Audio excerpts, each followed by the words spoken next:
তো আজকে সকাল সকাল উঠে চলে যাচ্ছি হচ্ছে কি মাদের বাড়ি। আর আজকে তো সরস্বতী পুজো, তো আগে দিয়ে ভেবে রেখেছিলাম যে আজকের দিনটা মাদের বাড়ি যাবো। তো তার জন্য সকাল সকাল ভাইও চলে এসেছে আমাকে নিতে। আর এদিকে আমি রেডিও হয়ে গেছি, আর আমি আর বাবু সব বেরিয়ে পড়েছি। তো মাদের বাড়ি বেরিয়ে তো পড়েছি আমরা। আর এদিকে বাবুকেও ভালো করে ওর নতুন জামা পরি রেডি করে নিয়েছি। তারপরে গিয়ে বাবুর জামা প্যান্ট চেঞ্জ করে দিয়েছিলাম, যেহেতু ও নিচে খেলবে বলছিল তার জন্য। আর এদিকে মা তো সব কাটাকুটি করছিলো। আর এদিকে এই যে আমার পুচকু বোন একটা ছোট্টপানা।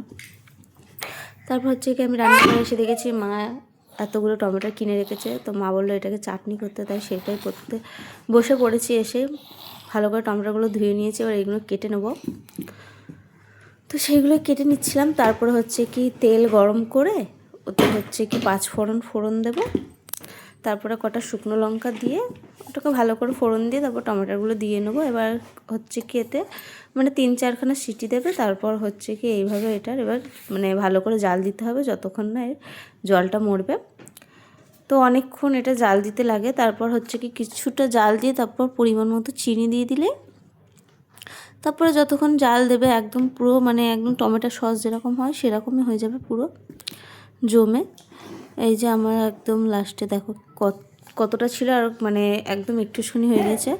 তারপর দুপুরে মা রান্না করেছিল তাহেরি, এই যে এইদিকে পুরো 1 হাঁড়ি। তো একটু বেলায় হয়ে গেছিলো, তো চলো তাড়াতাড়ি খেয়ে নেওয়া যাক। আর তারপর হচ্ছে কি আমার ছোটো বোনটা দেখো সাজিয়ে দিয়েছিলাম ওকে আমি। তো দেখো কত সুন্দর লাগছে তাকে দেখতে। আর সে তো বারবার বলছিল চোখের পাপড়িটা খুলে দিতে, আমি বলছিলাম না তোকে ভালো লাগছে পরে থাক। তারপরে হচ্ছে কি বিকেলবেলার দিকে ছাদে এসেছিলাম, এদিকে কত ঘুড়ি উড়ছে। আর আমার মামা আমার ভাইরা ওড়াচ্ছিল, কিন্তু মানে আমার ভাই এত চেল্লাচ্ছিল আমার মা বকা দিয়েছে বলে সে আর ওড়ায়নি। তারপর হচ্ছে কি বাড়ি চলে এসেছি। এদিকে ভাইরাও এসেছিলো আমাদের সাথে, ওরা চাউমিন খাবে বলছিল, তাই একটু ওদের জন্য চাউমিন আনালাম।